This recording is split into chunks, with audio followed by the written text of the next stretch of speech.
Here's something nobody tells you. Right now, at this very moment, there are people half as talented as you, making twice the impact.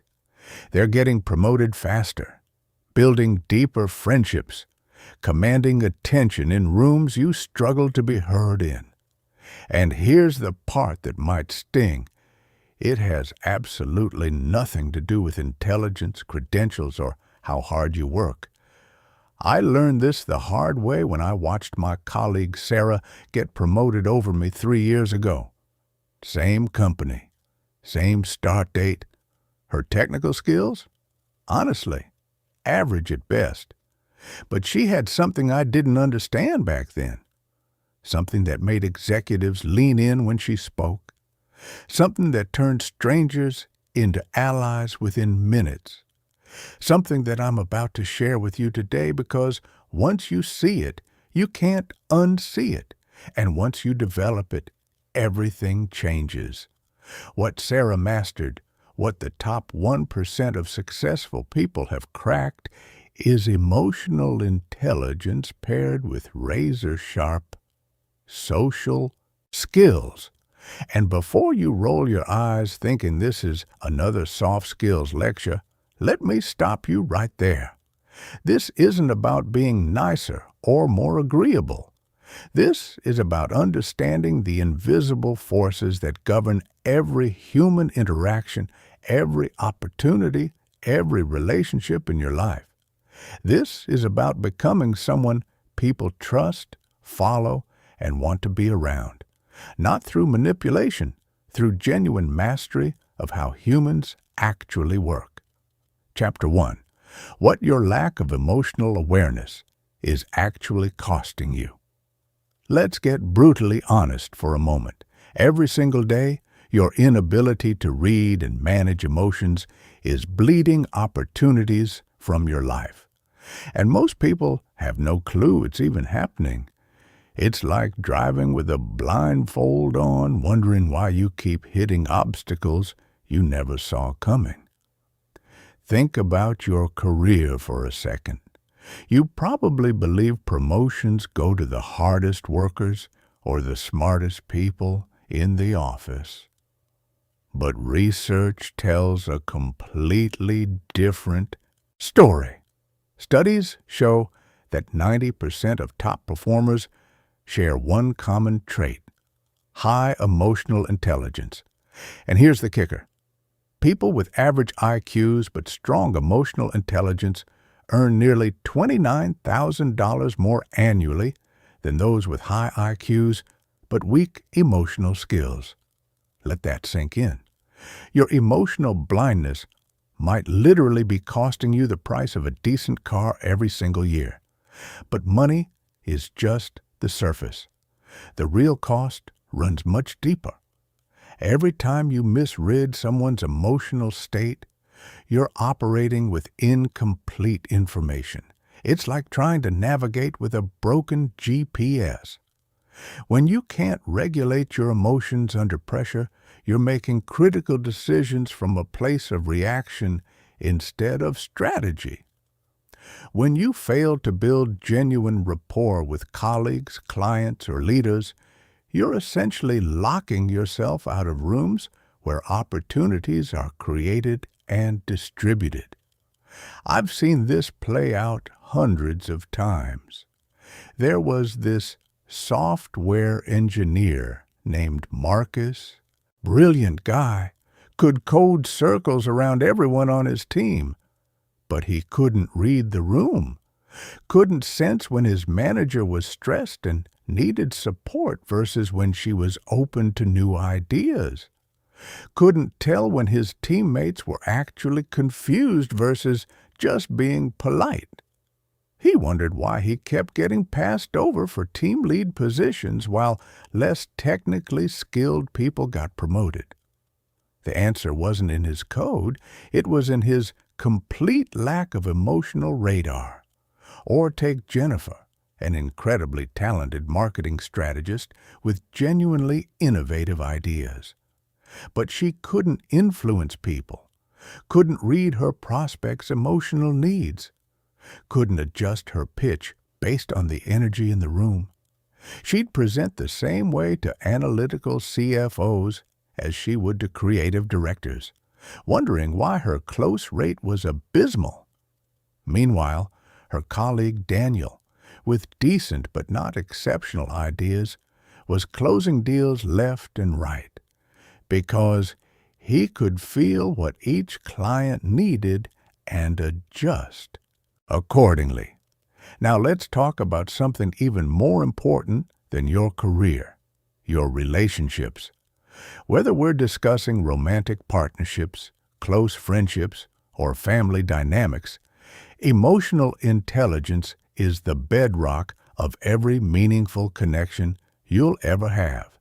Without it, you're building on sand.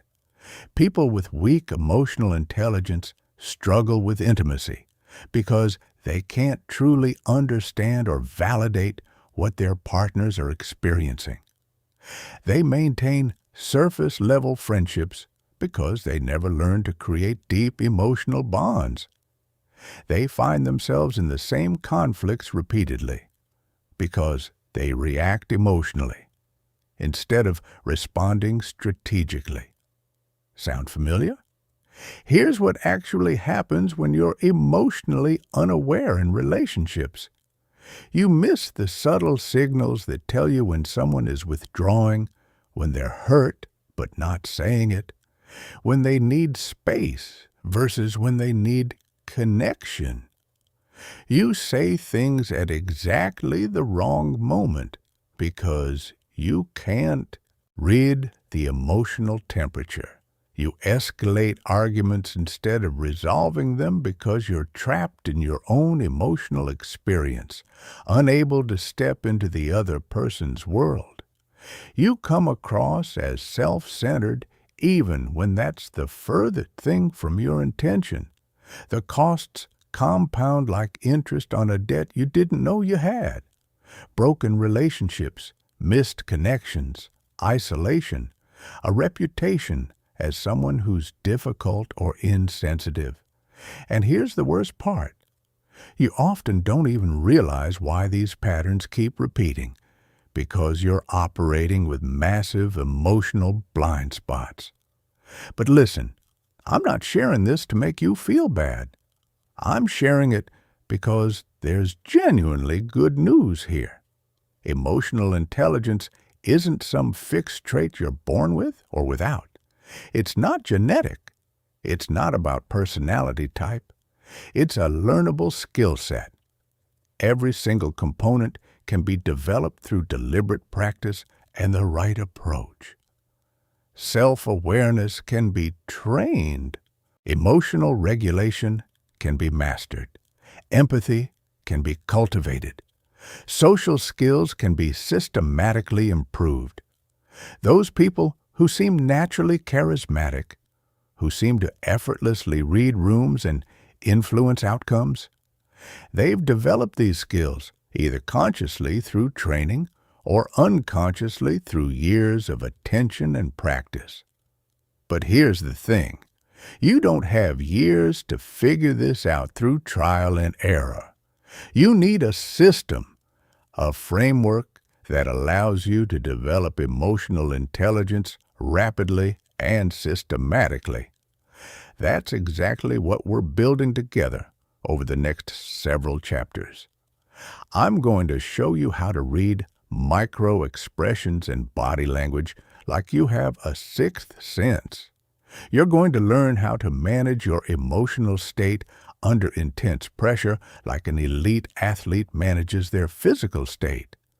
You're going to master the art of influence and persuasion in ways that feel natural and authentic, never manipulative. By the time you finish implementing what you're learning here, you'll join that small percentage of people who've cracked the code on human psychology and social dynamics. You'll become someone others gravitate toward, someone they listen to, someone they want in their corner. But this requires commitment. This requires consistent application. Are you ready for that? Chapter 2. The 5 foundations of emotional mastery. Emotional intelligence isn't some mysterious quality that you either possess or you don't. It's a specific, trainable set of skills that breaks down into 5 distinct foundations. Master these 5 foundations, and you'll have more genuine influence than 99% of people around you. Ignore them, and you'll stay stuck, no matter how many skills you develop in other areas. Foundation 1. Self-awareness. This is your ability to recognize and understand your own emotions as they're happening in real time. Most people walk through life completely unconscious of their emotional states. They're angry, but don't realize they're angry until they've already said something they can't take back. They're anxious, but confuse it for excitement. They're frustrated, but can't identify the source. Self-awareness means developing an internal monitoring system that constantly tracks your emotional temperature. It's knowing that when your shoulders creep up toward your ears and your breathing gets shallow, you're entering stress territory. It's recognizing that when you start talking faster and cutting people off, you're becoming defensive. It's understanding that when you feel that knot in your stomach, you're experiencing fear or anxiety, trying to tell you something. But self-awareness goes way beyond just naming emotions. It's understanding your emotional triggers, your patterns, your default reactions. Maybe you always get defensive when someone questions your judgment. Maybe you shut down completely when facing criticism. Maybe you become overly aggressive when you feel cornered or threatened. Self-aware people know these patterns intimately. They can catch themselves before these automatic reactions sabotage important conversations or decisions. It's like having an early warning system that gives you choice instead of letting you run on autopilot. Here's how to develop this rapidly. First, implement what I call emotional check-ins throughout your day. Set your phone to remind you every couple of hours. When it buzzes, pause for literally 30 seconds and ask yourself, what am I feeling right now? What's my energy level? What's my emotional state? Don't judge it. Just observe it like you're a scientist studying yourself. This trains your brain to maintain ongoing awareness instead of only noticing emotions when they're overwhelming. Second, start tracking your emotional triggers in a journal. Every time you have a strong emotional reaction to something, note what happened right before it, who was involved, what thoughts were running through your mind.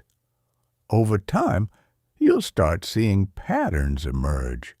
You'll realize you always get irritated when people don't follow through on commitments, or that you become anxious when you're underprepared, or that you get defensive when you feel your competence is being questioned.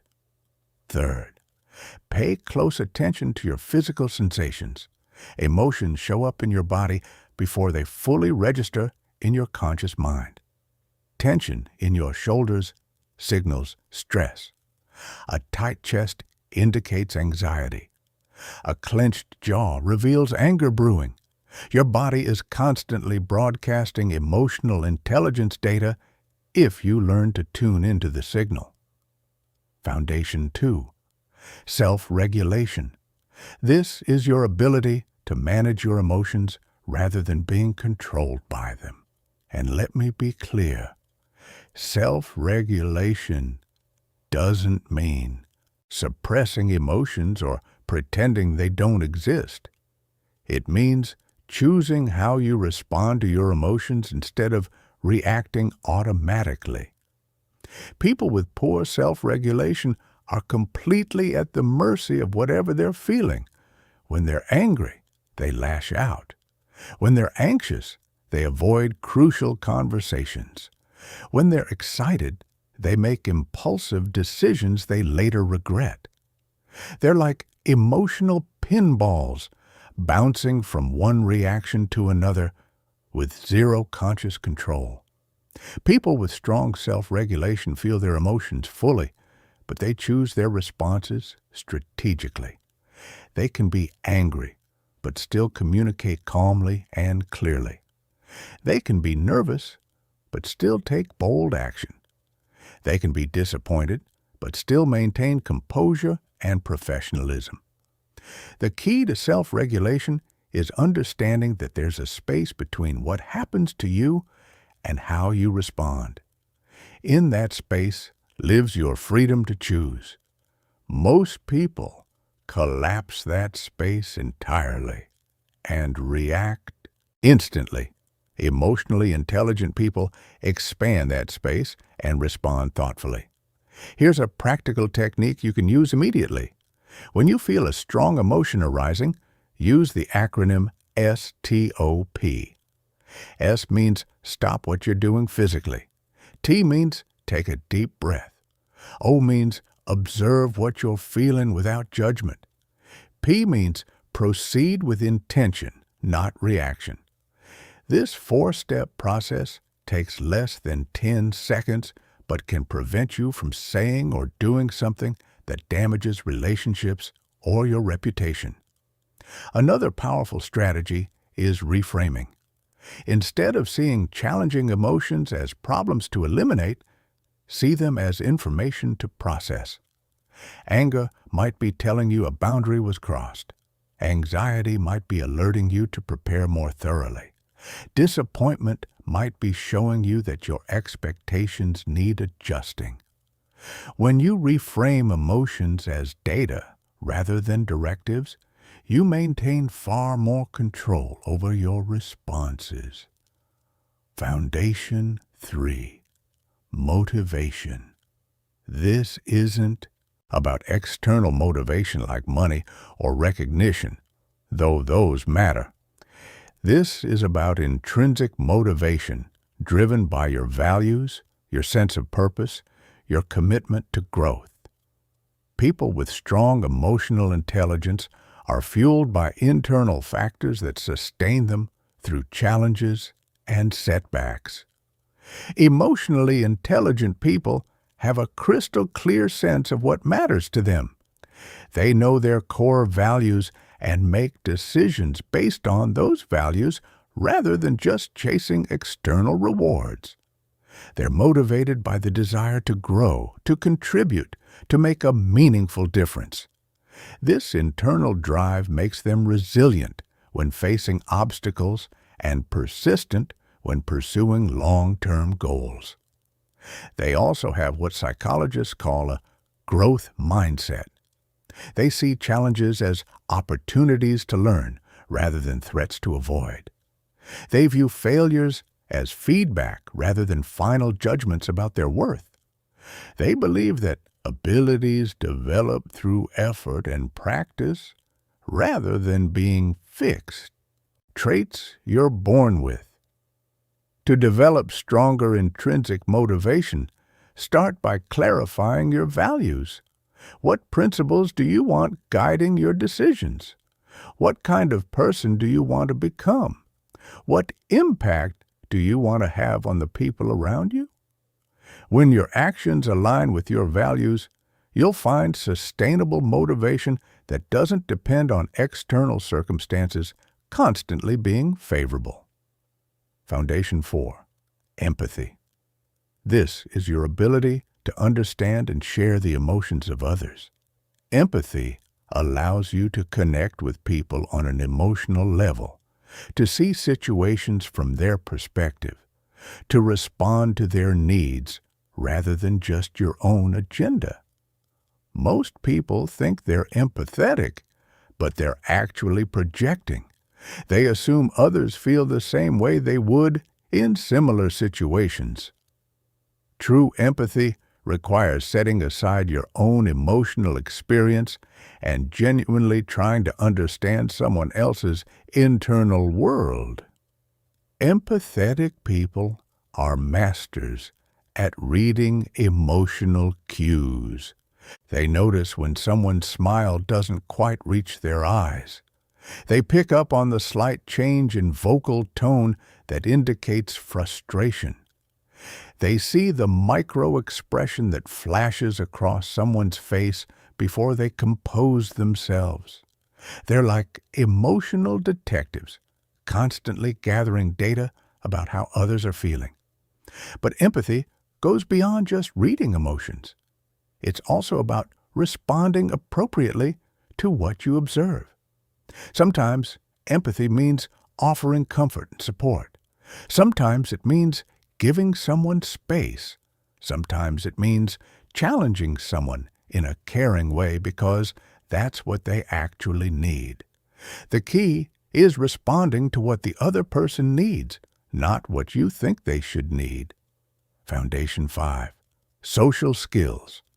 This is where all the other foundations come together into practical application. Social skills are your ability to use emotional intelligence to build relationships, influence others, resolve conflicts, and create positive outcomes in social situations.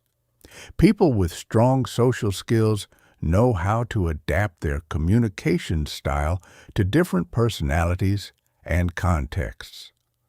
They can be direct with someone who appreciates straightforward communication and more diplomatic with someone who needs a gentler approach. They know when to speak and when to listen, when to push and when to pull back, when to be vulnerable and when to be strong. Social skills also include the ability to manage group dynamics. Socially skilled people can read the emotional temperature of a room and adjust accordingly. They can facilitate productive discussions, diffuse tensions, bring out the best in others. They're often chosen for leadership roles not because they're the smartest, but because others trust them to navigate complex social situations effectively. These 5 foundations work together synergistically. Self-awareness provides the foundation for self-regulation.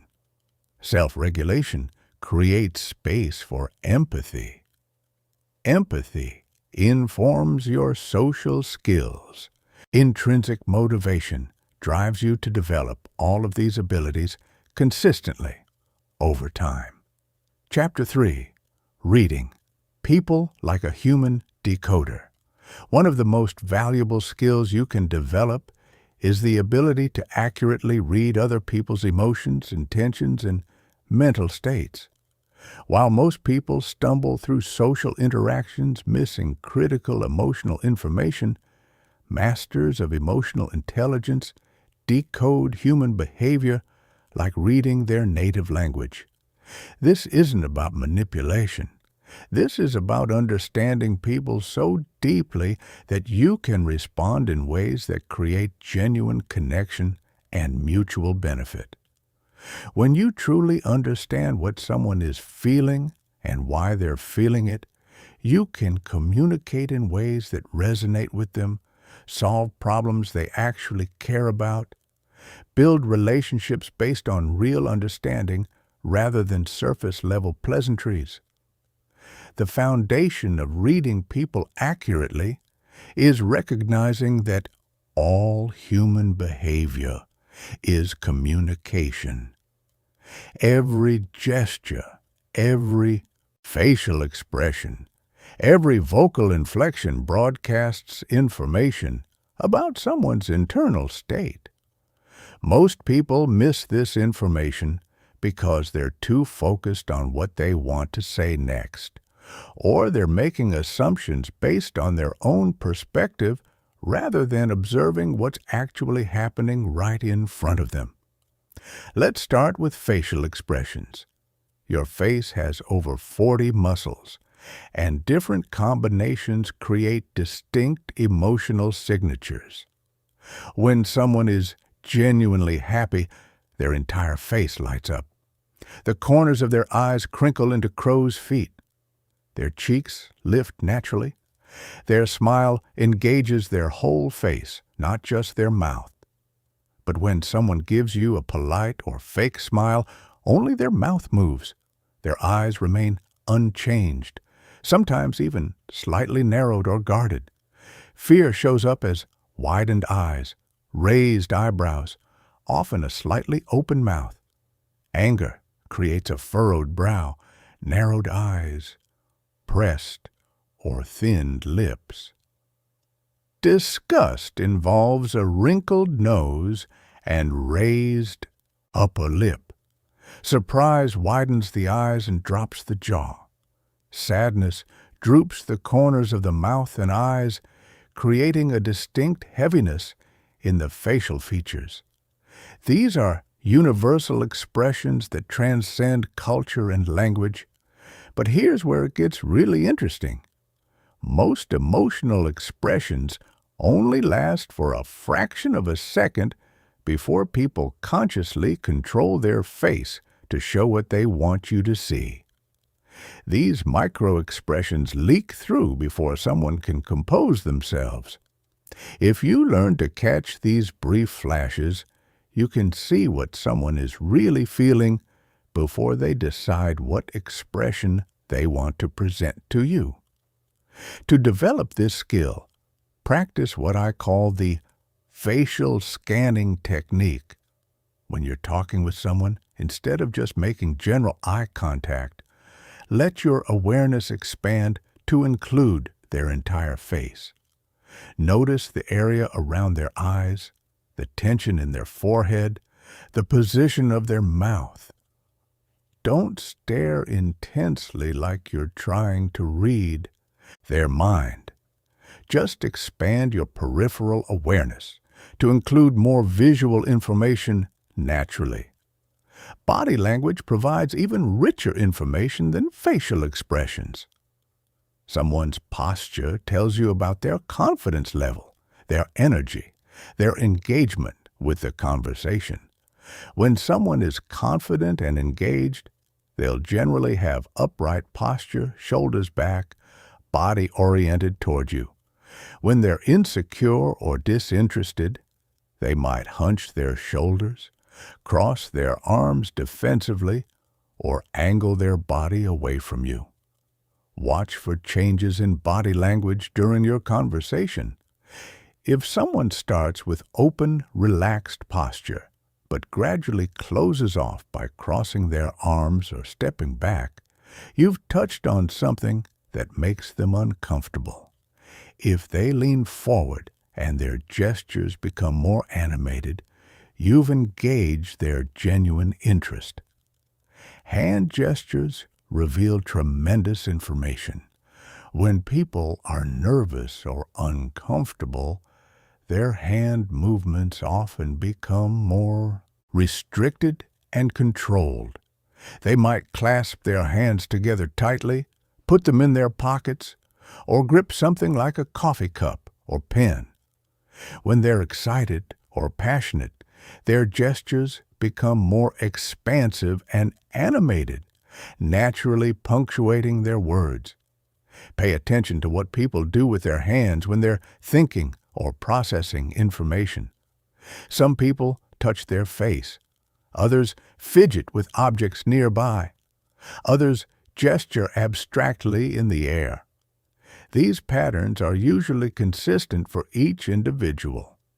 So once you learn someone's thinking patterns, you can tell when they're processing something complex or feeling uncertain about what you've said.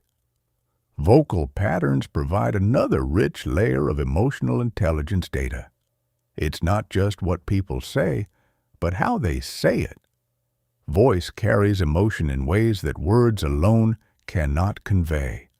When someone is nervous, their voice might become higher in pitch, faster in tempo, or shakier in tone. When they're confident, their Voice tends to be lower, slower, more resonant and steady. Listen for changes in vocal patterns during your conversations. If someone's voice becomes more strained when discussing a particular topic, they might be feeling stressed or defensive about that subject.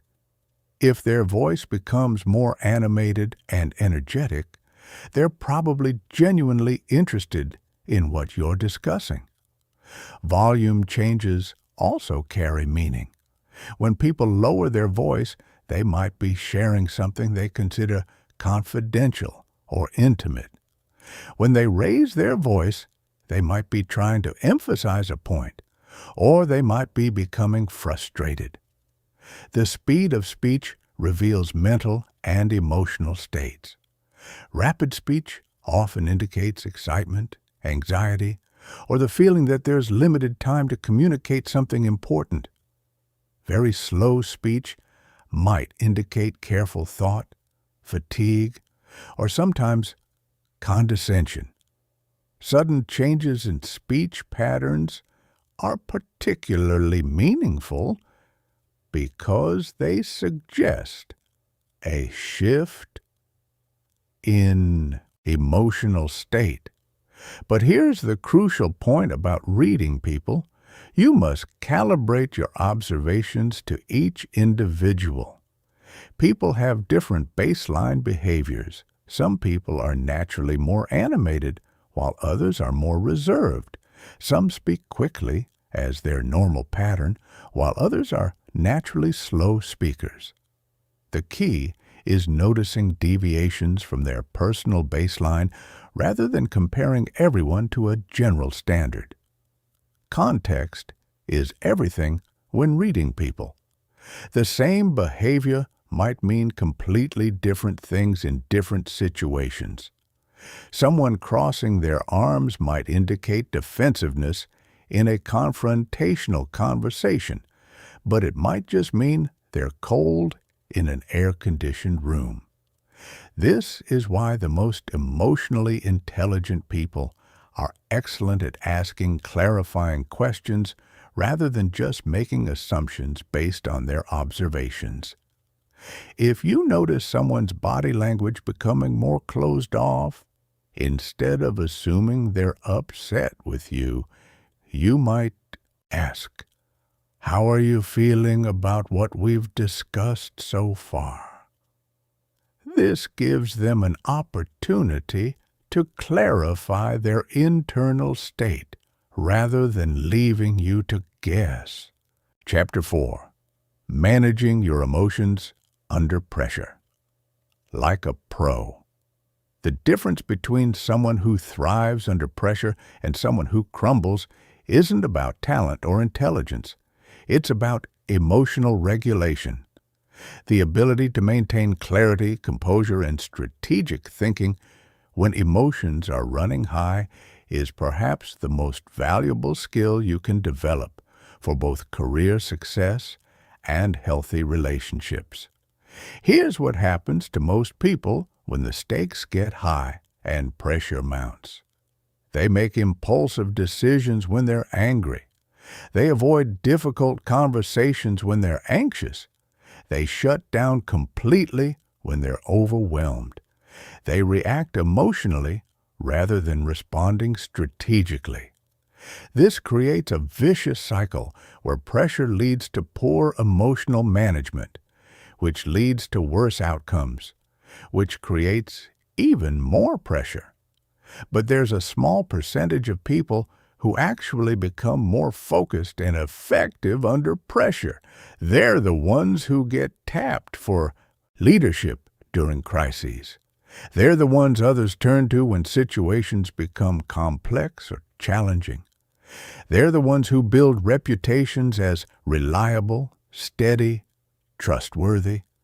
They've mastered the art of emotional regulation, and you can too. Let me be clear about something.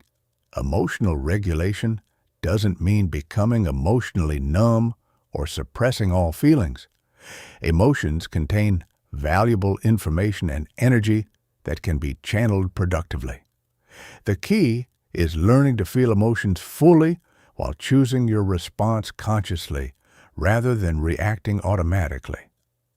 The first step in emotional regulation is recognizing your early warning signals. Every person has physical and mental cues that indicate their emotional state is shifting. Maybe your shoulders tense when you start feeling stressed. Maybe your breathing becomes shallow when you're getting anxious. Maybe your jaw clenches when you're becoming angry. Maybe your thoughts start racing when you're feeling overwhelmed. These early warning signals are your golden opportunity to intervene before your emotions take complete control of your behavior. Once you're in full emotional reaction mode, regulation becomes exponentially more difficult. But when you catch emotions in their early stages, you can guide them rather than being guided by them. Here's a powerful technique for managing emotional intensity in real time.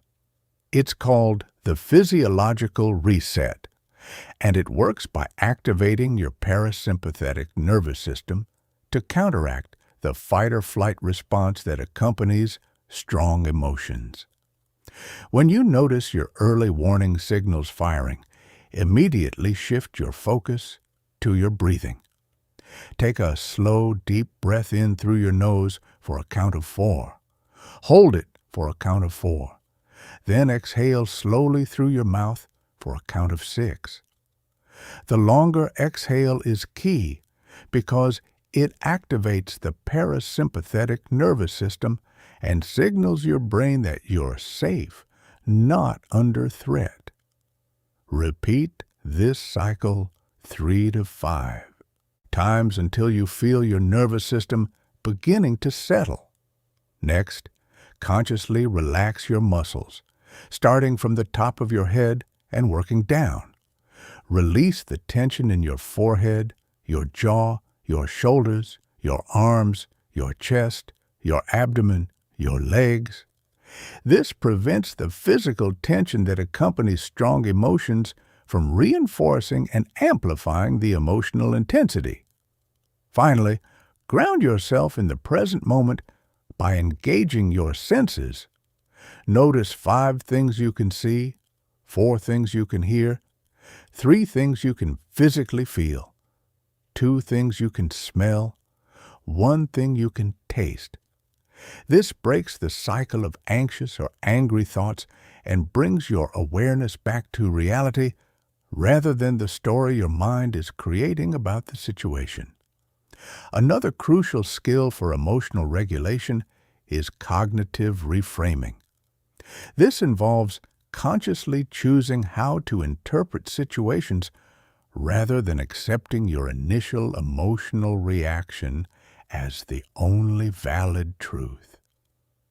Your emotional response to any situation is based on the meaning you assign to what's happening, not the objective facts of what's happening.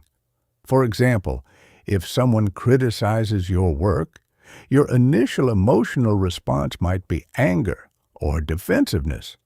But you could reframe this situation in multiple ways. Maybe they're trying to help you improve. Maybe they're having a terrible day, and it's not really about you. Maybe they have a different perspective that could actually be valuable. Maybe this is an opportunity to demonstrate how well you handle feedback and grow from it.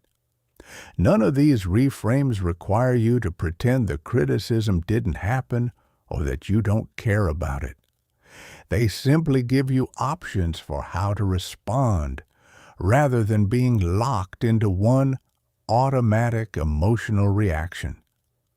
The most emotionally regulated people have developed the habit of asking themselves, what's another way I could interpret this situation that would be more useful or productive? Preparation is another key component of emotional regulation. If you know you're going into a potentially emotionally charged situation, you can prepare yourself mentally and emotionally, rather than just hoping for the best. Before important conversations, negotiations, or presentations, take time to anticipate potential emotional triggers and plan your responses. What might the other person say that could make you defensive? How will you handle it if they reject your proposal? What will you do if they become angry or emotional themselves? Having a plan for these scenarios prevents you from being caught off guard and reacting impulsively. You can also use visualization to rehearse maintaining composure under pressure. Mentally walk through challenging scenarios while practicing the breathing techniques and cognitive reframes you want to use. This creates neural pathways that make it easier to access these skills when you actually need them in high-pressure moments. The most advanced level of emotional regulation involves what psychologists call emotional granularity. This means developing a sophisticated vocabulary for describing your emotional states, rather than just defaulting to broad categories like good or bad, happy or sad. When you can precisely identify what you're feeling, you can respond more appropriately. There's a big difference between feeling disappointed and feeling betrayed, even though both might initially register as negative feelings. Disappointment might call for adjusting expectations, while betrayal might require setting clearer boundaries or having a direct conversation about trust. Similarly, there's a difference between feeling nervous and feeling excited, even though they produce remarkably similar physical sensations. Nervousness might call for more preparation or seeking support, while excitement might call for channeling that energy into peak performance. The more precisely you can identify your emotions, the more precisely you can choose your response. This level of emotional sophistication is rare, which is why people who develop it have such a significant advantage in both professional and personal situations. Chapter 5. Building Unshakable Confidence Through Social Mastery. Confidence isn't something you're born with or without. It's not a personality trait that some lucky people have and others simply lack. Confidence is a skill that develops through competence, and social confidence specifically develops through mastering social situations systematically, rather than hoping you'll naturally become more comfortable over time. Most people approach social interactions with a scarcity mindset. They worry about saying the wrong thing, making a bad impression, being rejected or judged. This anxiety becomes a self-fulfilling prophecy, because anxiety makes you less attractive, less engaging, more likely to have negative social experiences, which reinforces the anxiety in a vicious cycle. Truly confident people approach social interactions with an abundance mindset. They're genuinely curious about other people. They're focused on what they can give to the interaction rather than what they can get from it. They're comfortable with themselves, which naturally makes others comfortable around them. But here's what most people don't understand about social confidence. It's built through specific skills, not through generic positive thinking or motivation. When you master the mechanics of social interaction, confidence becomes a natural byproduct, rather than something you have to force or fake. The foundation of social confidence is what I call authentic self-presentation. This means knowing who you are, what you stand for, what you bring to any interaction. Most people are so focused on trying to be what they think others want them to be that they never develop a strong sense of their authentic self. Authentic self-presentation requires clarity about your values, your strengths, your interests, your perspectives. When you're clear about these things, you don't have to pretend to be someone else or try to figure out what mask to wear in different situations. You can show up as yourself consistently, which creates a sense of stability and trustworthiness that others find genuinely attractive. This doesn't mean being inflexible or refusing to adapt to different social contexts. It means having a strong core identity that remains consistent while your expression of that identity adapts appropriately to different situations.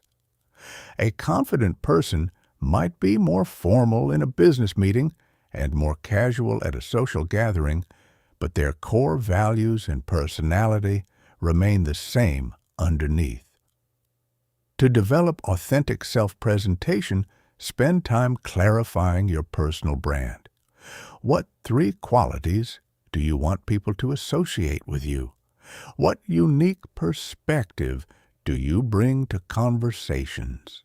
What value do you offer in relationships and professional interactions?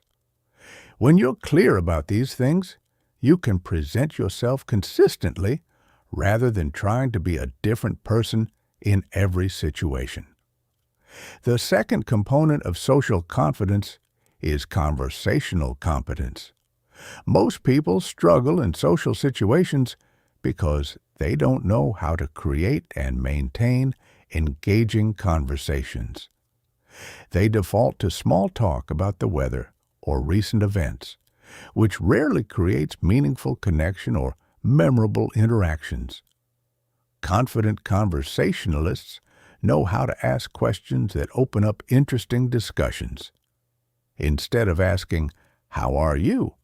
which typically gets a generic, "Fine, thanks" response, they might ask, "What's been the highlight of your week?" Or, "What project are you most excited about right now?"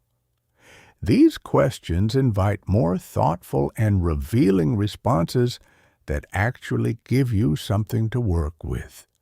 They also know how to build on what others share rather than just waiting for their turn to talk. If someone mentions they had a challenging week, a skilled conversationalist might ask what made it challenging, how they handled it, what they learned from the experience. This shows genuine interest and helps the conversation develop real depth. Master conversationalists also know how to share about themselves in ways that invite connection rather than dominating the conversation. They use what's called the disclosure reciprocity principle, where they share something about themselves at a similar level of depth to what the other person has shared. This creates a balanced exchange where both people feel heard and understood. Another crucial skill for social confidence is managing social anxiety in real time. Even confident people sometimes feel nervous in social situations, especially when the stakes are high or they're meeting new people. The difference is they have techniques for managing that anxiety, rather than being controlled by it. One effective technique is called externalization of focus. Instead of focusing on your internal experience, how you're feeling, whether you're saying the right things, what others might be thinking about you, focus externally on the other person. Become genuinely curious about their experience, their perspective, their story. When you're focused on understanding and connecting with others, you naturally become more engaging because people can sense that you're genuinely interested in them. not just performing or trying to impress. This also breaks the cycle of self-focused anxiety that makes social interactions feel stressful and draining. Another powerful technique is what I call social contribution framing. Instead of approaching social interactions wondering what you can get from them, approval, connection, opportunities, approach them wondering what you can contribute. How can you make others feel more comfortable? How can you add value to the conversation? How can you make the interaction more enjoyable for everyone involved? This reframing transforms social interactions from a performance where you're being judged to a service where you're contributing value. This shift in perspective naturally reduces anxiety and increases confidence because you're focused on giving rather than getting. Physical presence is another key component of social confidence. Your posture, your gestures, your vocal tone all communicate confidence or lack of confidence before you even say your first word. Confident people take up appropriate space. They stand tall with their shoulders back. They make appropriate eye contact. They speak with a clear, resonant voice. But physical confidence isn't about adopting an aggressive or dominating presence. It's about presenting yourself as someone who belongs in the space and has valuable contributions to make. It's a relaxed alertness that shows you're engaged and present without being anxious or aggressive. Practice what's called embodied confidence by regularly checking in with your physical presentation. Are your shoulders relaxed but upright? Is your breathing deep and steady? Are you making appropriate eye contact without staring? Are you speaking at a pace and volume that shows confidence without being overwhelming? The most advanced level of social confidence comes from developing what I call social leadership. This means taking responsibility for the quality of social interactions rather than just hoping they go well.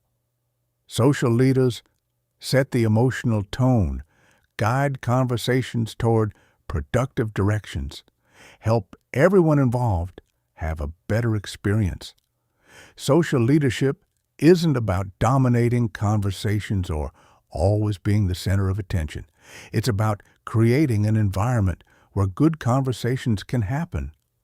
Sometimes this means asking great questions. Sometimes it means facilitating connections between others. Sometimes it means gracefully changing subjects when conversations stagnate or become uncomfortable. When you develop social leadership skills, you never have to worry about awkward silence or boring conversations because you take responsibility for creating engaging interactions. This level of social competence creates unshakable confidence because you know you can handle any social situation effectively. Chapter 6. The Science of Influence Without Manipulation. There's a massive difference between influence and manipulation, and understanding this distinction will determine whether you build lasting relationships or burn bridges while climbing the ladder. Manipulation seeks to benefit you at the expense of others. Influence seeks to create outcomes that benefit everyone involved. The most successful people in any field have mastered ethical influence, and it's a skill that can be learned systematically. The foundation of ethical influence is understanding human psychology and decision-making patterns. People don't make decisions based purely on logic. They make decisions based on emotions and then justify those decisions with logic afterward. If you want to influence someone, You need to connect with their emotional drivers while providing logical support for the decision you want them to make. But here's what 99% of people get wrong about influence. They focus on what they want the other person to do instead of understanding what the other person actually wants. They try to convince people to buy their product, support their idea, or follow their lead without first understanding what would motivate that person to take action. Master influencers start by understanding the other person's values, motivations, fears, desires. They ask themselves, what does this person really care about? What problems are they trying to solve? What outcomes would genuinely make their life better? Only after they understand these deeper motivations do they craft their message. Let's talk about the 6 universal principles of influence that have been proven through decades of psychological research. The first principle is reciprocity. People feel obligated to return favors and gestures of goodwill. But most people use this principle crudely, by giving something small and immediately asking for something big in return. That's not influence. That's manipulation. Ethical influencers use reciprocity by genuinely adding value to others' lives before they need anything in return.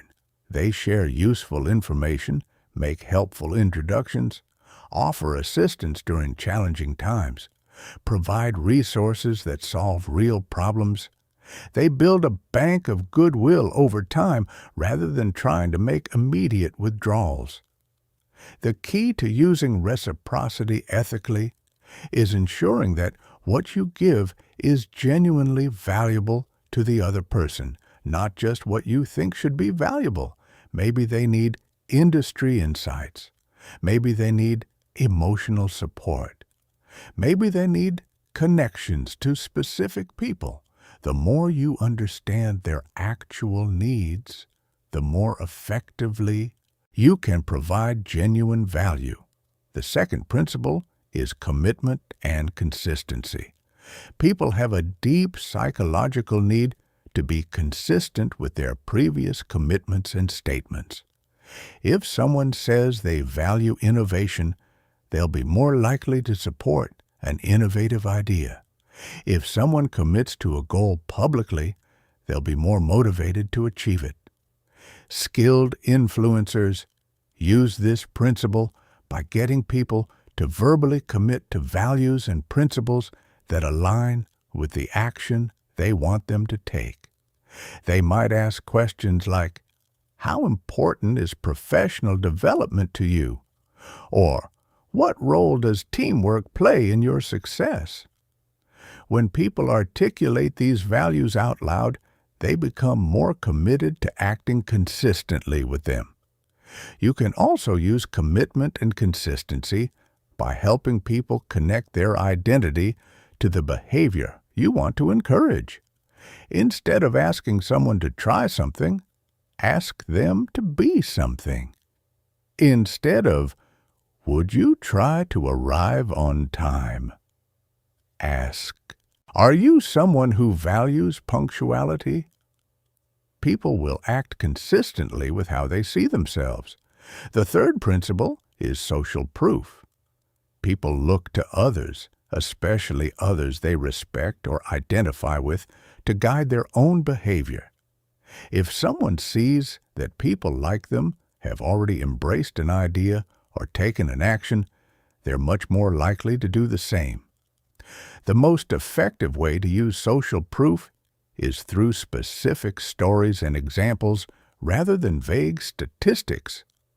Instead of saying, many successful people do this, tell the story of a specific successful person who took this action and achieved the results your audience wants. Make the example as similar as possible to your audience in terms of background, challenges, or goals. You can also create social proof by facilitating connections between the person you want to influence and others who have already made the decision you're advocating. Sometimes a 5-minute conversation with someone who's already implemented your recommendation will be more influential than hours of your own persuasion. The fourth principle is authority. People are influenced by those they perceive as credible experts in relevant fields. But authority isn't just about titles or credentials. It's about demonstrated expertise, proven results, the ability to provide valuable insights that others cannot.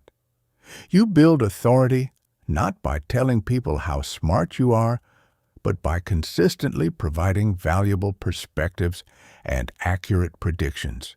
You build authority by helping people solve problems they couldn't solve on their own. You build authority by being right about things that matter to them. The key to ethical authority is ensuring that your influence is based on genuine expertise rather than false credentials. If you don't have expertise in a particular area, acknowledge that limitation honestly and refer people to someone who does. This actually enhances your authority because it shows you're honest about your limitations. The fifth principle is liking. People are more easily influenced by people they like, and people tend to like others who are similar to them, who compliment them genuinely, who show interest in them as individuals.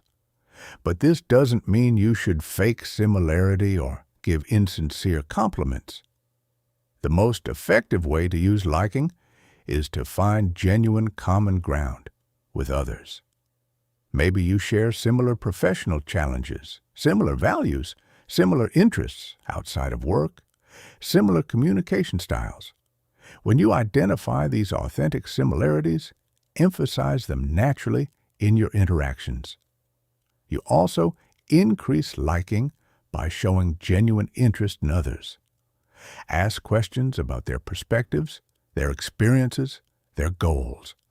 Listen actively to their responses and ask follow-up questions that show you're truly engaged. People like others who make them feel heard and understood. The sixth principle is scarcity. People value things more highly when they perceive them as rare or limited. But this principle is often misused by creating artificial urgency or false scarcity. Ethical influence uses real scarcity based on genuine constraints. Maybe your time really is limited and you can only work with a certain number of clients. Maybe there really are a limited number of positions available. Maybe a particular opportunity really does have a deadline. When scarcity is real, it's appropriate to communicate it clearly so people can make informed decisions. The key to ethical influence is combining these principles in ways that create genuine value for everyone involved. You're not trying to trick people into doing something that's bad for them. You're helping them recognize how taking a particular action aligns with their own values, goals, and best interests. Advanced influencers also understand the power of strategic questioning. Instead of making statements that people can argue with, they ask questions that guide people to reach conclusions on their own. Questions like, what do you think would happen if, or how would it feel to achieve, or what's prevented you from trying this before? These questions help people think through the implications of different choices without feeling pressured. Remember, the goal of ethical influence isn't to get people to do what you want. It's to help people make decisions that truly serve their best interests, while also creating value for you. When influence is done correctly, everyone wins. Chapter 7. Mastering Difficult Conversations and Conflict Resolution.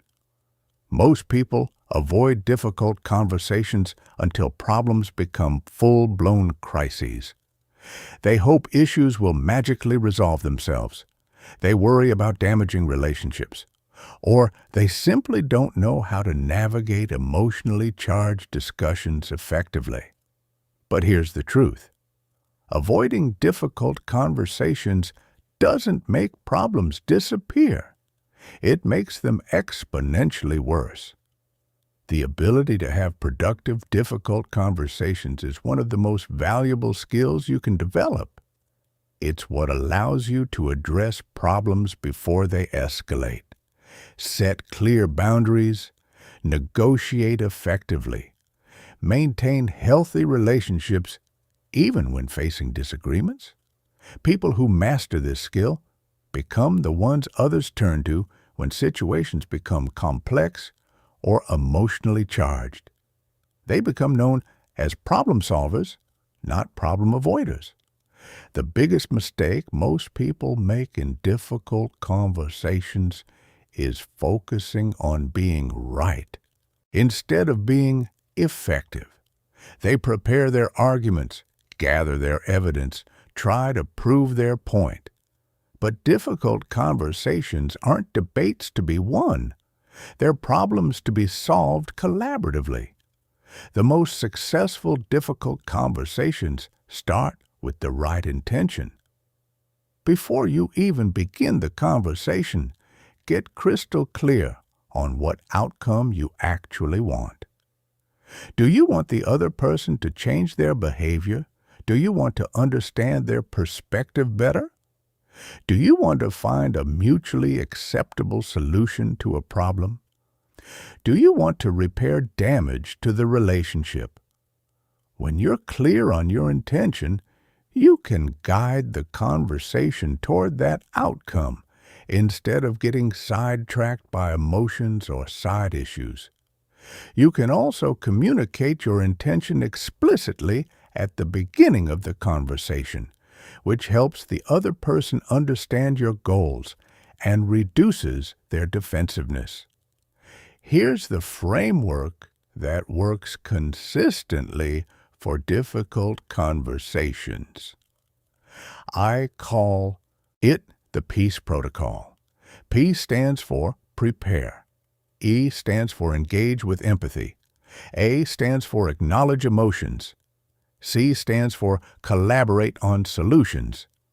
E stands for establish next steps. Let's start with preparation. Most people either avoid preparing for difficult conversations or they prepare the wrong way. They rehearse their arguments and anticipate objections. Effective preparation focuses on understanding the other person's perspective and planning how to create a safe environment for honest discussion. Before the conversation, consider what the other person might be thinking and feeling. What pressures are they under? What concerns might they have? What would make this conversation feel threatening to them? What would make them more willing to engage openly? This preparation helps you approach the conversation with empathy rather than judgment. Also, prepare your emotional state. Difficult conversations require you to be at your best emotionally. If you're angry, stressed, or defensive, you won't be able to facilitate a productive discussion. Use the emotional regulation techniques we discussed earlier to ensure you're calm and centered before you begin. The engagement phase is crucial for setting the right tone. Start by creating safety. Choose an appropriate setting where you won't be interrupted and where the other person will feel comfortable speaking honestly. Begin with your intention rather than your concerns. Instead of, "We need to talk about your performance," try, "I'd like to have a conversation about how we can help you be even more successful in your role." Use what I call the soft start technique. Begin with something positive or acknowledging before addressing the difficult topic. This isn't manipulation. It's creating an emotional context that makes honest discussion more likely. I really value our working relationship, which is why I want to address something that's been concerning me.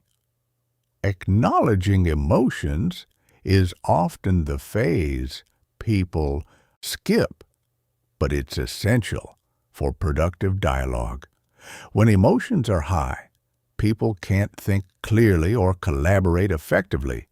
You need to address the emotional undercurrents before you can make progress on the practical issues. This means acknowledging both your own emotions and the other person's emotions. I'm feeling frustrated about this situation, and I imagine you might be feeling frustrated too. Or, this seems like a difficult topic for both of us.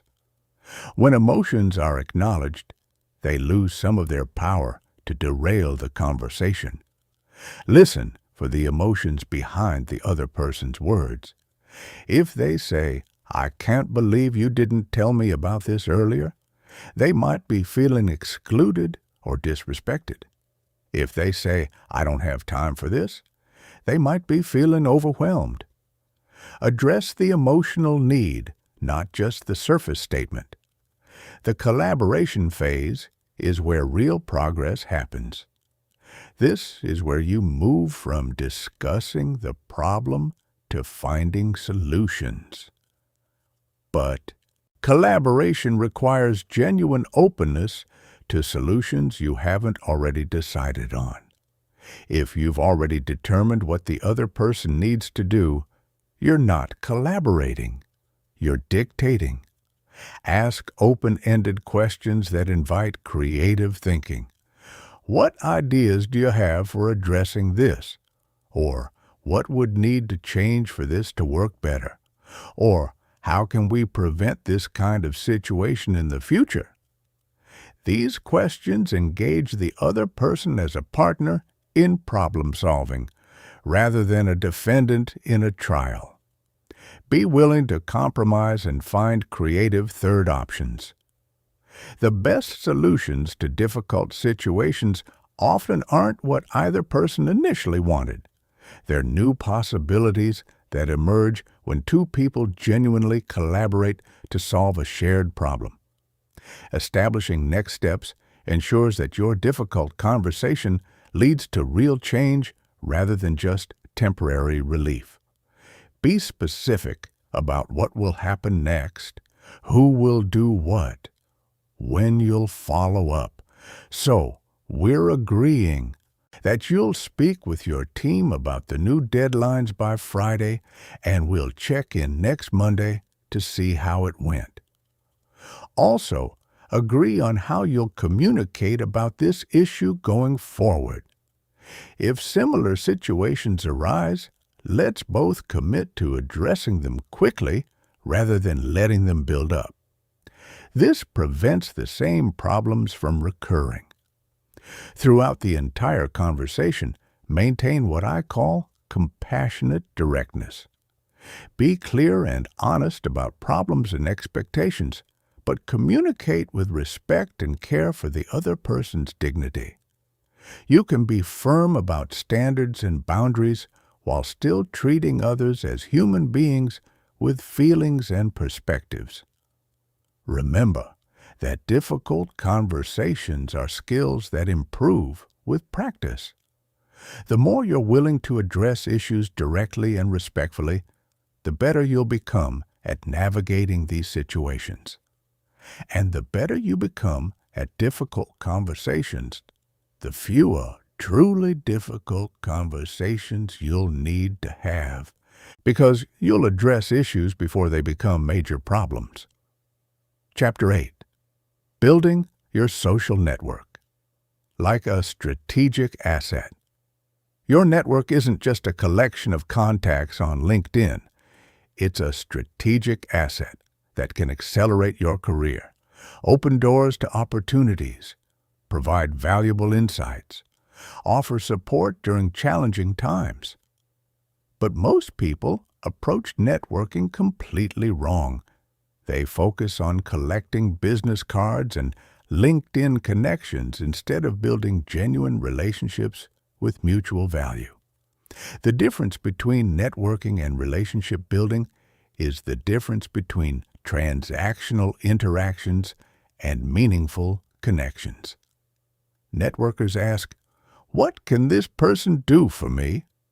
Relationship builders ask, "How can I add value to this person's life?" This mindset shift changes everything about how you approach professional and personal connections. Here's the truth that 99% of people don't understand about building valuable relationships. The best networking happens when you're not actively networking.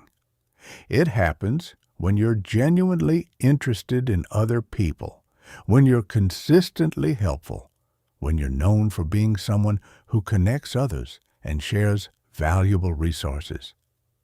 The foundation of strategic relationship building is what I call the value-first approach. Instead of starting relationships by asking for help, advice, or opportunities, you start by offering something valuable. This might be industry insights, introductions to relevant people, helpful resources, or simply genuine interest in their work and challenges. But here's the key. The value you offer must be relevant and useful to them, not just what you think should be valuable. This requires you to understand their goals, challenges, and interests before you can identify how to help them. Most people skip this step and offer generic help that isn't actually helpful. To understand how you can add value to someone's life, you need to become genuinely curious about their world. What industry are they in? What role do they play? What challenges are they facing? What goals are they working toward? What interests them outside of work? The more you understand their context, the more precisely you can offer relevant value. There are several categories of value you can provide to others. Information value includes industry insights, market trends, research findings, advance notice about relevant opportunities. Connection value means introducing them to people who could be helpful for their goals.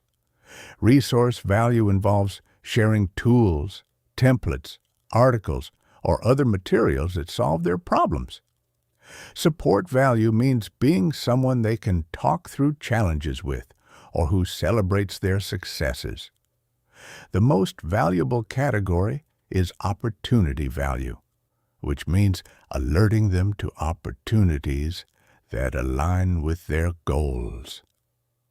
This might be job openings, speaking opportunities, potential partnerships, investment possibilities. People remember those who help them discover opportunities they wouldn't have found otherwise. Strategic relationship building also requires consistency over time. Strong relationships aren't built through single interactions. They develop through repeated positive touchpoints that demonstrate ongoing interest and care. This means staying in touch regularly, following up on previous conversations, continuing to offer value over months and years. But staying in touch doesn't mean sending generic, just checking in messages. Effective relationship maintenance involves sharing something specifically relevant to them or referencing something from your previous interactions. I saw this article about changes in your industry and thought you might find it interesting. Or how did that project launch go that you mentioned last month? The key is developing systems for relationship maintenance rather than relying on memory or sporadic impulses. Some people use CRM systems to track their important relationships and schedule regular follow-ups. Others use calendar reminders or simple spreadsheets. The specific system matters less than having a system that ensures you don't lose touch with valuable relationships. Quality matters more than quantity in relationship building. It's better to have strong relationships with 50 people than superficial connections with 500. Strong relationships are built on mutual respect, shared experiences, genuine care for each other's success.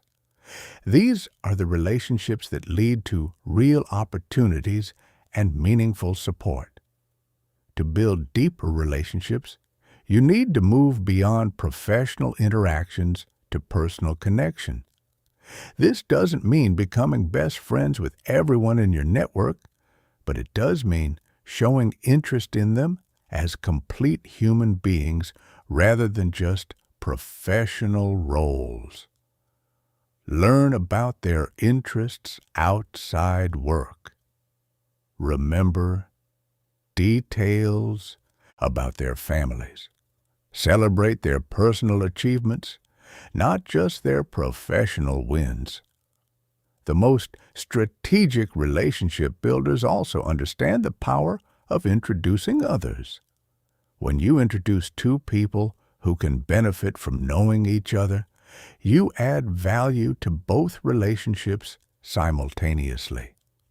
You become known as someone who creates opportunities for others, which makes people want to include you in their networks. Be thoughtful about the introductions you make. Don't just connect anyone to everyone. Consider whether the introduction would be genuinely valuable to both parties. Provide context about why you think they should know each other. Follow up to see if the introduction was helpful. Quality introductions build your reputation as someone with excellent judgment about people and opportunities. Another advanced strategy is building relationships with connectors. Every industry and community has certain people who seem to know everyone and who are generous about making introductions. Building strong relationships with these super connectors multiplies your access to broader networks. These are often people in roles like recruiting, consulting, investing, organizing industry events. Geographic diversity in your network provides access to different opportunities and perspectives. While local relationships are important for immediate opportunities, relationships in other cities, regions, or countries can open doors that wouldn't exist otherwise. Technology makes it easier than ever to maintain relationships across distances. Also, consider building relationships across different levels of seniority and experience. Relationships with peers provide mutual support and collaboration opportunities. Relationships with more senior people provide mentorship and access to higher-level opportunities. Relationships with more junior people provide fresh perspectives and future potential as they advance in their careers. Remember that relationship building is a long-term strategy, not a short-term tactic. The relationships you build today might not provide immediate benefits, but they compound in value over time. Someone who's a peer today might be in a position to hire you, invest in your company, or provide valuable partnerships years from now. The most important principle in strategic relationship building is authenticity. People can sense when interactions are purely transactional versus genuinely caring. The strongest professional relationships develop when people trust that you're interested in their success, independent of what they can do for you. This authentic care for others creates the foundation for relationships that provide mutual value for decades. Chapter 9. The Psychology of Leadership and Inspiring Others. Leadership isn't about titles, positions, or authority. It's about the ability to inspire others to achieve goals they couldn't accomplish on their own. The most effective leaders understand that leadership is fundamentally about human psychology and emotional intelligence rather than just strategic planning and execution. Here's what separates true leaders from people who simply hold leadership positions. True leaders make others better. They don't just tell people what to do. They inspire people to want to do it. They don't just manage performance. They develop potential. They don't just achieve results. They build capabilities in others that last beyond any single project or role. The foundation of inspirational leadership is what psychologists call transformational leadership. Transformational leaders help others see beyond their current limitations and inspire them to achieve more than they thought possible. They do this through 4 key behaviors: idealized influence, inspirational motivation, intellectual stimulation, and individualized consideration. Idealized influence means being the kind of person others want to follow. This isn't about being perfect or having all the answers. It's about demonstrating integrity, authenticity, genuine care for others' success. People follow leaders they trust and respect, and trust is built through consistent alignment between words and actions. To develop idealized influence, you must be ruthlessly honest with yourself about your own strengths and limitations. Acknowledge when you don't know something. Ask for help when you need it. Admit mistakes when you make them. This vulnerability doesn't undermine your leadership. It makes you more relatable and trustworthy. Inspirational motivation involves communicating a compelling vision of the future and helping others see how their work contributes to something meaningful. People need to understand not just what they're supposed to do, but why it matters. They need to see how their individual contributions fit into a larger purpose that they find personally motivating. Effective leaders don't just tell people about the vision. They help people co-create it. They ask questions like, what would success look like for this team? Or, what impact do we want to have on our customers? When people participate in creating the vision, they become emotionally invested in achieving it. But vision alone isn't enough. You also need to connect the vision to individual values and motivations.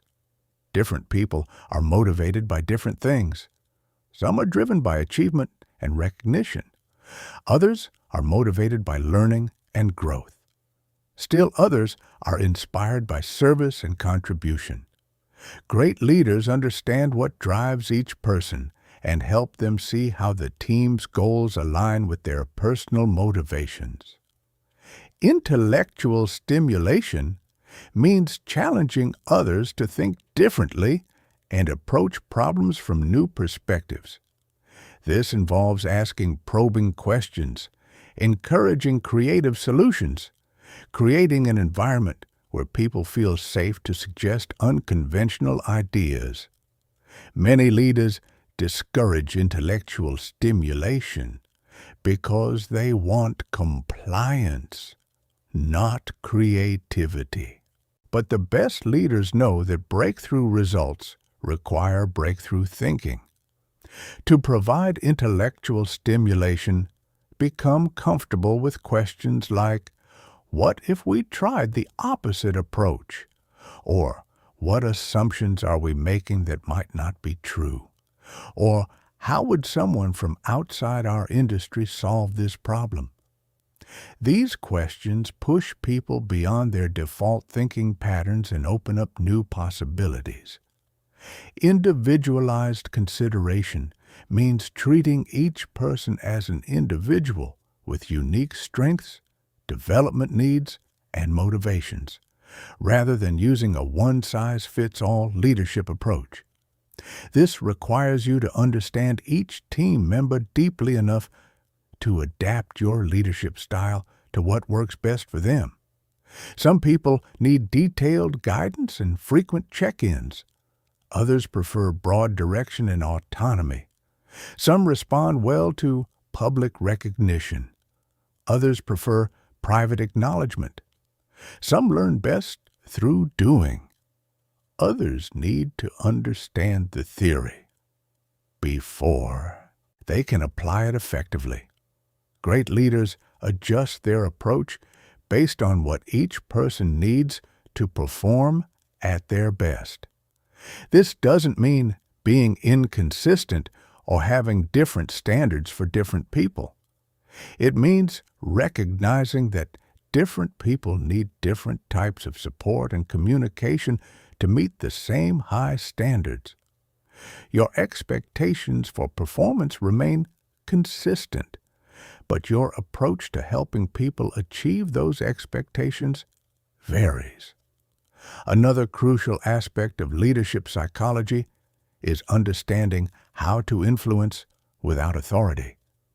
Even when you have formal leadership positions, your ability to inspire others depends more on your personal influence than your positional power.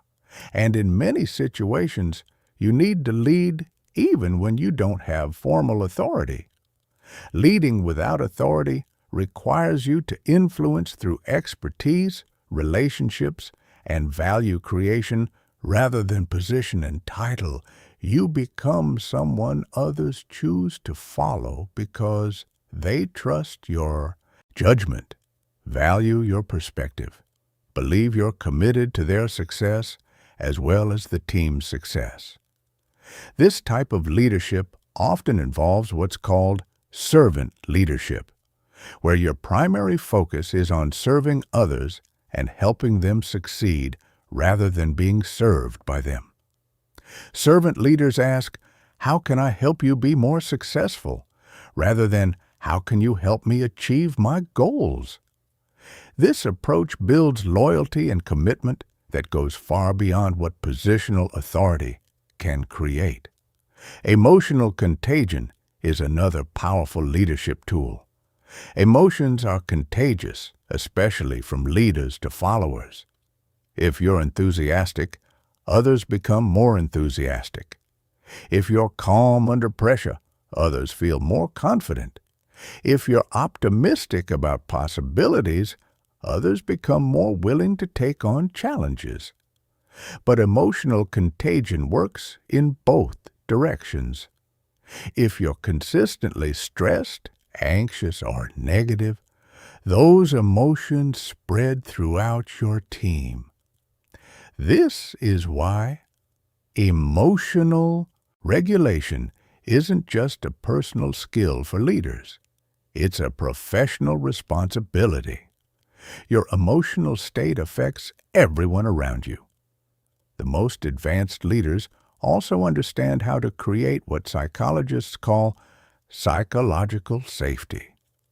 This means creating an environment where people feel safe to take risks, make mistakes, ask questions, suggest ideas without fear of punishment or humiliation. When psychological safety is high, teams perform better because people bring their full creativity and intelligence to their work. Creating psychological safety requires you to model the behaviors you want to see. Admit when you don't know something. Ask for feedback about your own performance. Acknowledge when someone else's idea is better than yours. Respond to mistakes with curiosity rather than judgment. Ask, "What can we learn from this?" instead of, "Who's responsible for this?" Remember that leadership development is an ongoing process.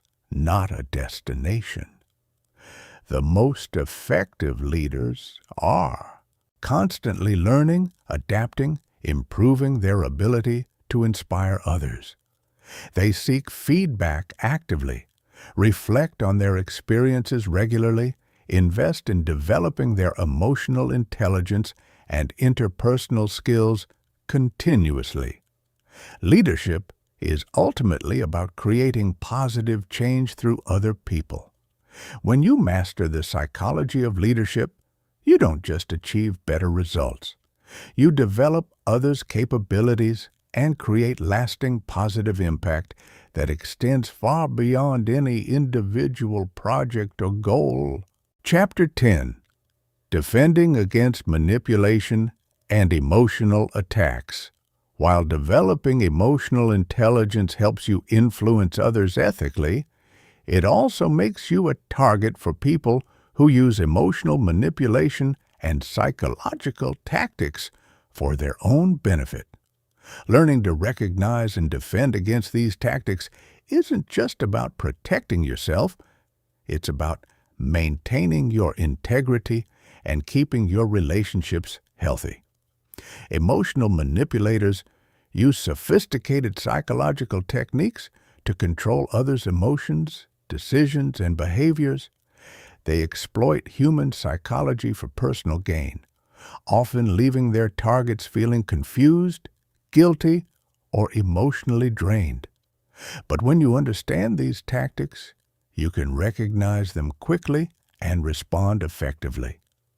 The first category of manipulation is guilt-based manipulation.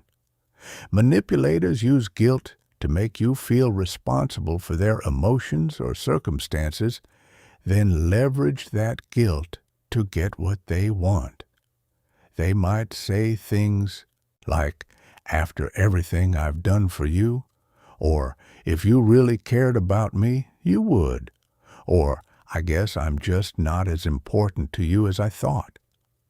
Healthy people express their needs directly.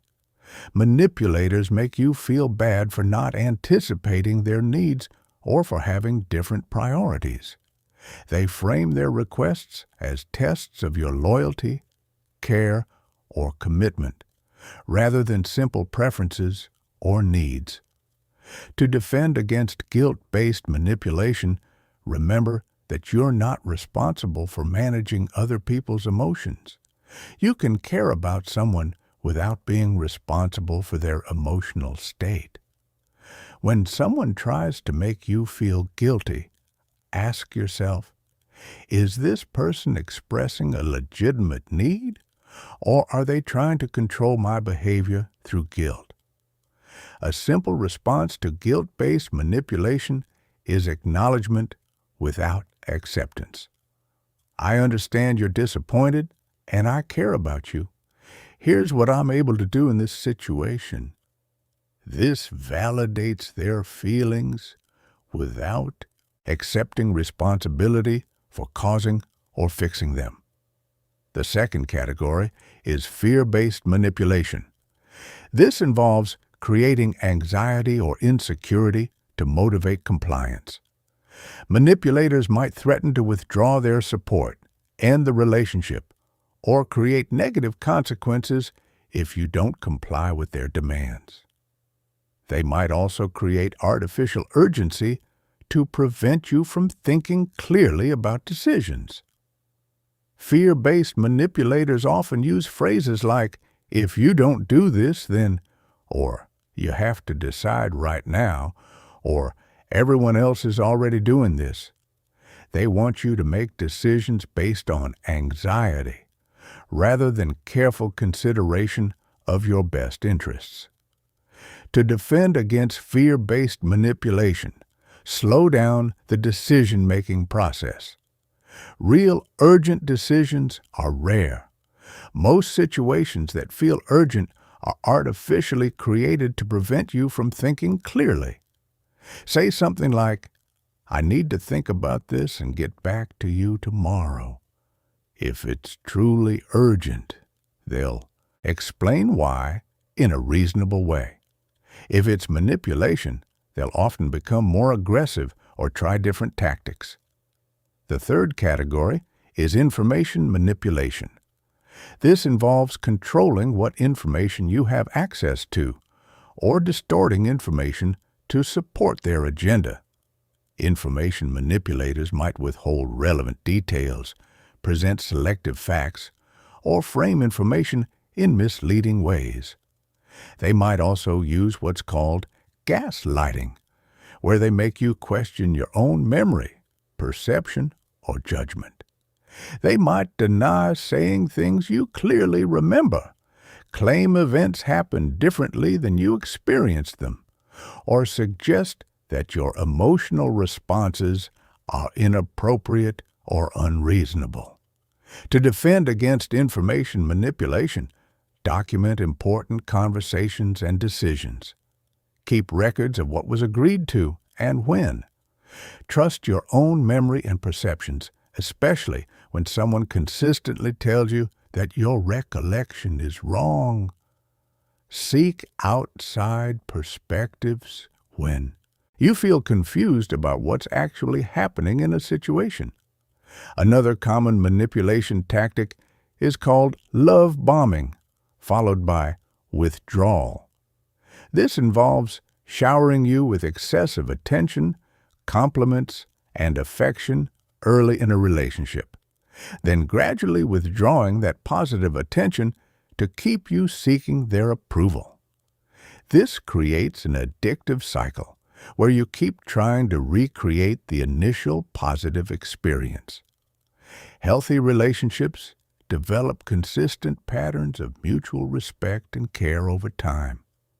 Manipulative relationships are characterized by extreme highs and lows, where you never know which version of the person you're going to encounter. To recognize this pattern, pay attention to consistency over time rather than peak experiences. Someone who is genuinely caring will show that care consistently, not just when they want something from you or when you're behaving in ways they prefer. Projection is another manipulation tactic where someone accuses you of behaviors, motivations, or feelings that they're actually exhibiting themselves. Someone who lies frequently might accuse you of being dishonest. Someone who's being manipulative might claim that you're trying to manipulate them. When someone makes accusations that don't align with your experience of yourself, consider whether they might be projecting their own behavior onto you. This doesn't mean dismissing all criticism, but it does mean evaluating accusations critically rather than automatically accepting them.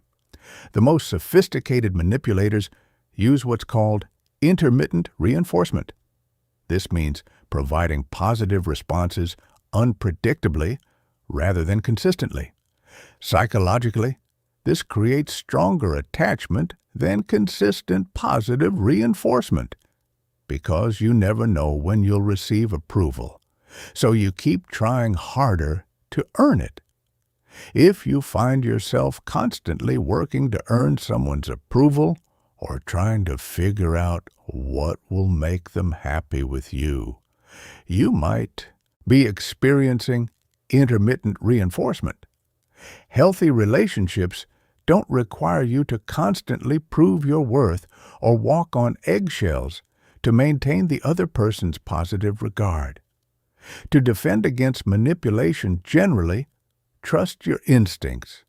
When something feels off in a relationship, if you consistently feel confused, drained, guilty, or anxious after interacting with someone, pay attention to those feelings. Your emotional response is often the first indicator that something unhealthy is happening. Also, maintain strong boundaries about what behavior you will and won't accept. Manipulators test boundaries gradually, pushing a little further each time to see what they can get away with. When you enforce boundaries consistently from the beginning, you prevent manipulation from escalating. Develop a support network of people who know you well and whose judgment you trust. When you're being manipulated, outside perspective can be invaluable for helping you see the situation clearly. Manipulators often try to isolate their targets from outside support, so maintaining these relationships is both protective and healing. Remember that defending against manipulation isn't about becoming suspicious of everyone or cynical about relationships. It's about maintaining healthy boundaries while still being open to genuine connection with others. The goal is to protect yourself from exploitation while remaining capable of authentic relationships with people who treat you with respect and care. When you combine emotional intelligence with strong boundaries and manipulation awareness, you become someone who can connect deeply with others while protecting yourself from those who would exploit your openness. This balance allows you to be both emotionally intelligent and emotionally safe. Chapter 11. Advanced Emotional Calibration and Micro-Reading. Most people miss 90% of the emotional information available to them because they only notice obvious emotional displays. But the real masters of emotional intelligence can detect subtle shifts in mood, energy, and intention that others completely overlook. This advanced skill is called emotional calibration, and it's what separates those who can influence at the highest levels from those who remain oblivious to the emotional undercurrents that drive human behavior. Emotional calibration goes far beyond reading basic facial expressions or body language. It's about detecting micro shifts in vocal tone, noticing changes in breathing patterns, picking up on energy shifts in a room, sensing when someone's internal state doesn't match their outward presentation. When you develop this level of sensitivity, you can respond to people's actual emotional needs rather than just what they're consciously expressing. The foundation of advanced calibration is understanding that emotions leak through multiple channels simultaneously. While someone might control their facial expression, their voice might reveal stress. While they maintain confident posture, their breathing might indicate anxiety. While their words sound enthusiastic, their energy might feel flat. Master calibrators learn to read all these channels simultaneously and notice when they're incongruent. Let's start with advanced vocal calibration. Most people listen to what's being said, but emotionally intelligent people listen to how it's being said.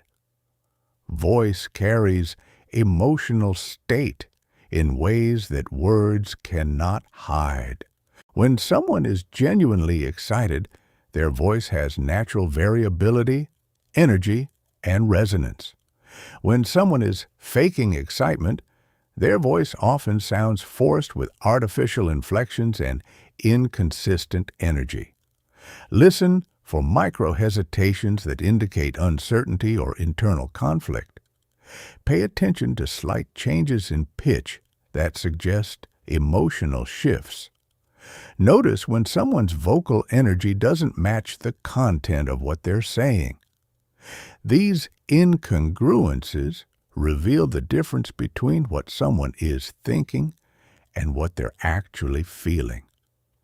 Breathing patterns provide another rich source of emotional information. When people are relaxed and confident, their breathing is typically deeper and more regular. When they're anxious or stressed, their breathing becomes shallower and more rapid. When they're angry or frustrated, their breathing often becomes more controlled and deliberate. You can often see these breathing changes in someone's shoulders or chest movement, even when they're trying to appear calm. Energy calibration is perhaps the most advanced skill in emotional intelligence. This involves sensing the overall emotional atmosphere that someone creates around them. Some people radiate calm confidence that makes others feel secure. Others project anxiety that makes everyone around them feel unsettled. Still others emanate enthusiasm that energizes entire groups. To develop energy calibration, start paying attention to how you feel when you're around different people. Do you feel more energized or drained, more confident or more uncertain, more optimistic or more pessimistic? Your emotional response to others often reflects the energy they're unconsciously projecting. Advanced calibrators also notice group emotional dynamics. They can sense when a meeting has positive momentum versus when energy is flagging. They notice when someone in a group is silently disagreeing, even if they haven't spoken up. They can tell when apparent consensus is actually just compliance masquerading as agreement. Context calibration involves understanding how someone's emotional baseline changes in different situations. The same person might be naturally animated in casual conversations, but more reserved in formal meetings. They might be confident when discussing their expertise, but uncertain when addressing unfamiliar topics. True calibration means understanding these contextual variations rather than assuming everyone has the same emotional patterns across all situations. One of the most valuable calibration skills is detecting incongruence between someone's conscious presentation and their unconscious emotional state. This might show up as someone who says they're fine, but whose body language suggests otherwise, or someone who claims to be enthusiastic about a project, but whose energy doesn't match their words. These incongruences often indicate internal conflict, uncertainty, or unexpressed concerns. When you notice incongruence, resist the temptation to immediately point it out. Instead, create space for the person to express what they're actually feeling. You might ask open-ended questions like, "How are you really feeling about this?" Or, "What concerns might you have that we haven't discussed?" This gives them permission to share their authentic emotional state rather than maintaining their social facade. Advanced calibration also involves understanding emotional recovery patterns. Different people process and recover from emotional stress in different ways. Some need to talk through their feelings immediately. Others need time alone to process before they can discuss what happened. Some recover quickly from setbacks, while others need more time and support. When you understand these individual patterns, you can provide the right kind of support at the right time. The key to developing calibration skills is deliberate practice with feedback. Start by making predictions about people's emotional states and then checking your accuracy through conversation or observation. Notice what cues you picked up on and which ones you missed. Over time, you'll develop more sophisticated pattern recognition for reading emotional information. Remember that calibration should always be used ethically to better understand and serve others, never to manipulate or take advantage. When you can accurately read people's emotional states, you can respond more appropriately to their needs, communicate in ways that resonate with them, create interactions that feel supportive and understanding rather than superficial or transactional. Chapter 12. Mastering Emotional Contagion and influence. Emotions are contagious. This isn't just a metaphor. It's a biological reality. When you're around someone who's enthusiastic, you tend to feel more enthusiastic. When you're near someone who's anxious, you often start feeling anxious yourself. When you interact with someone who's calm and confident, you typically feel more centered.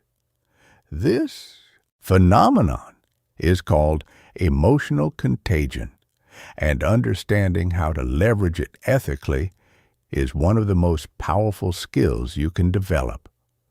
Most people are unconscious victims of emotional contagion. They absorb whatever emotions are prevalent in their environment without realizing what's happening. They walk into a room full of stressed people and wonder why they suddenly feel overwhelmed. They spend time with negative people and can't figure out why their mood has shifted. They're emotional sponges, soaking up whatever energy surrounds them. But emotionally intelligent people understand how to consciously manage emotional contagion in both directions. They can protect themselves from absorbing negative emotions while intentionally spreading positive emotional states.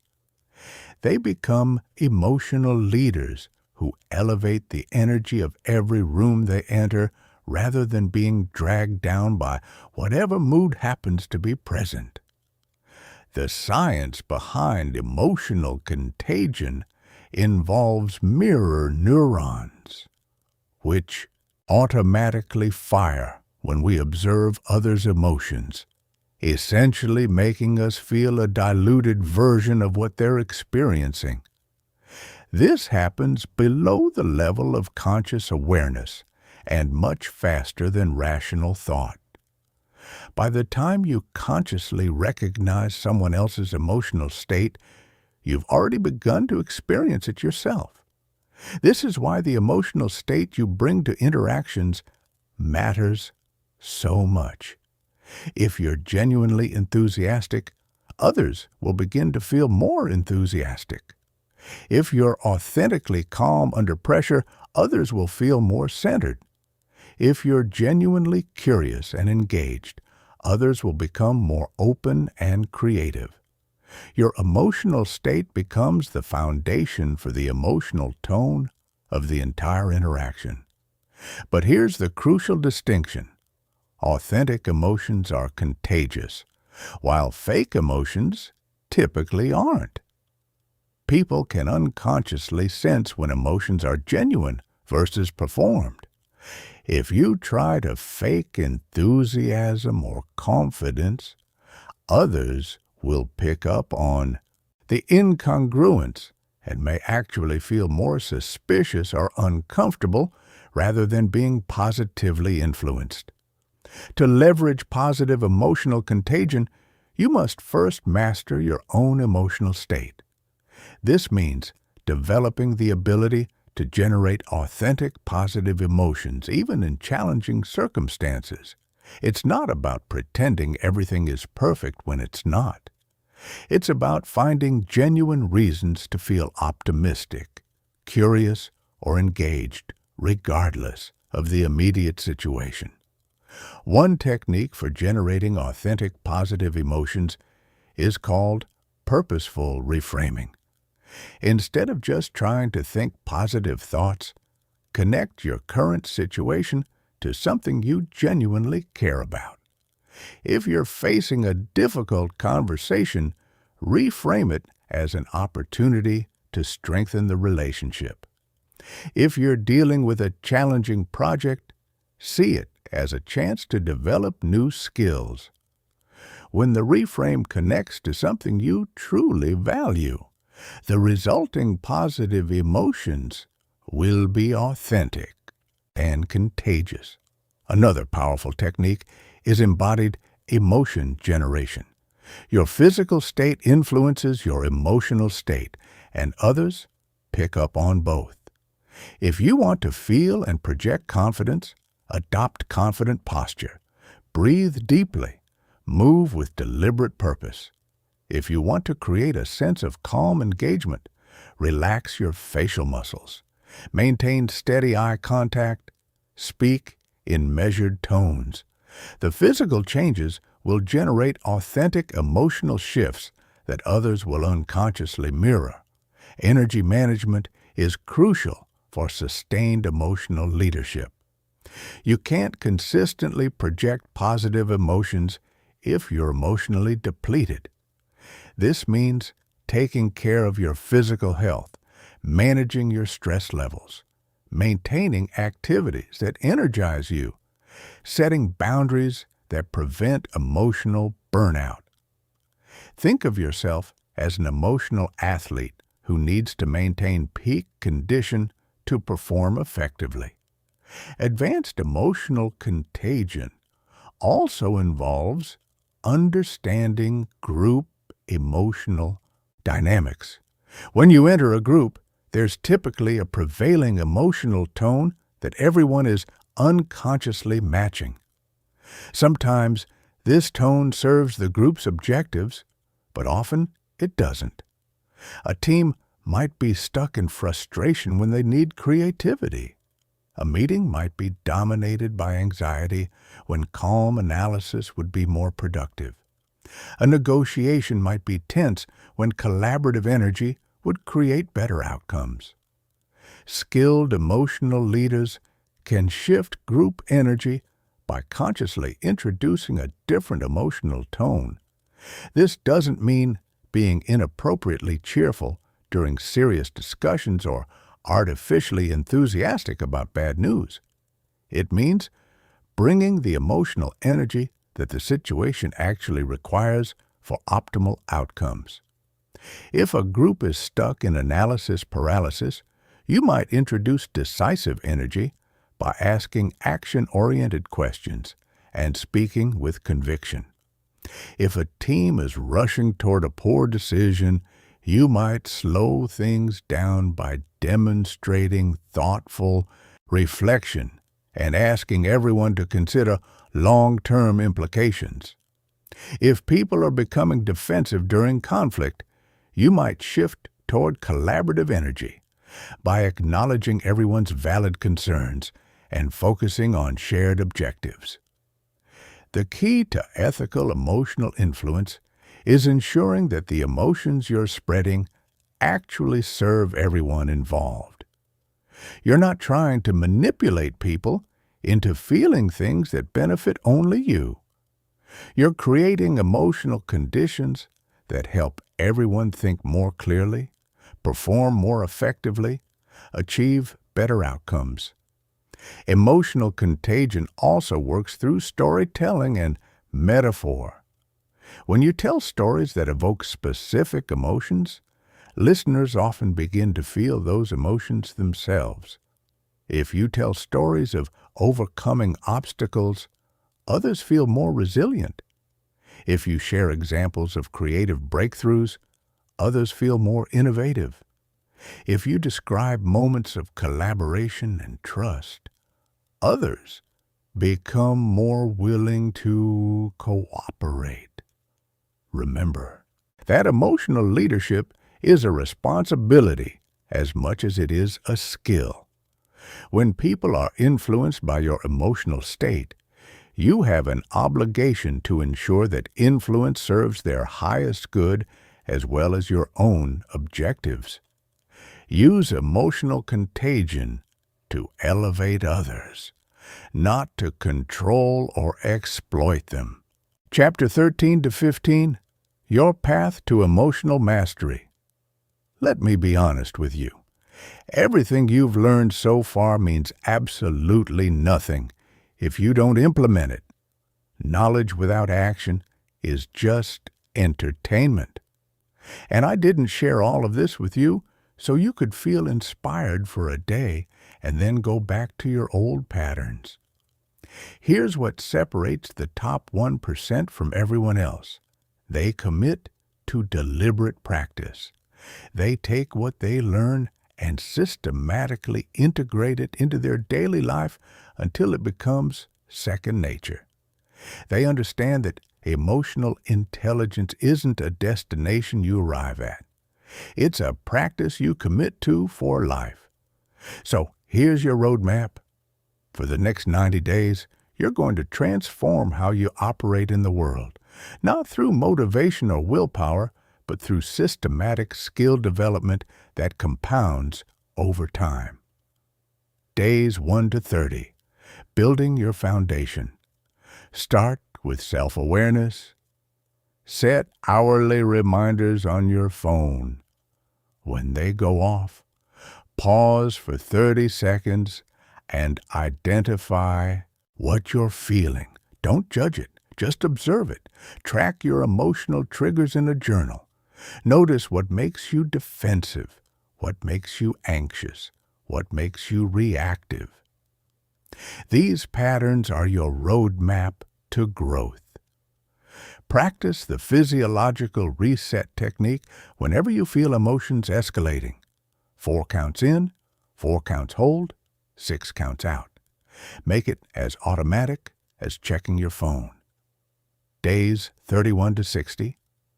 Connecting with others. Now that you understand yourself, turn your attention outward. Practice reading people in every conversation.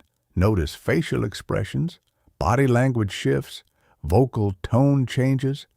Don't try to act on what you observe yet. Just build your pattern recognition. Start using the peace protocol for difficult conversations. Pick one relationship where you've been avoiding a necessary conversation and have it. Use the framework. Learn from what works and what doesn't. Apply the 6 principles of ethical influence in your daily interactions. Look for opportunities to provide genuine value before asking for anything. Get people to articulate their values out loud. Share specific stories that create social proof. Days 61 to 90. Leading and inspiring. This is where everything comes together. Practice setting the emotional tone in meetings and group settings.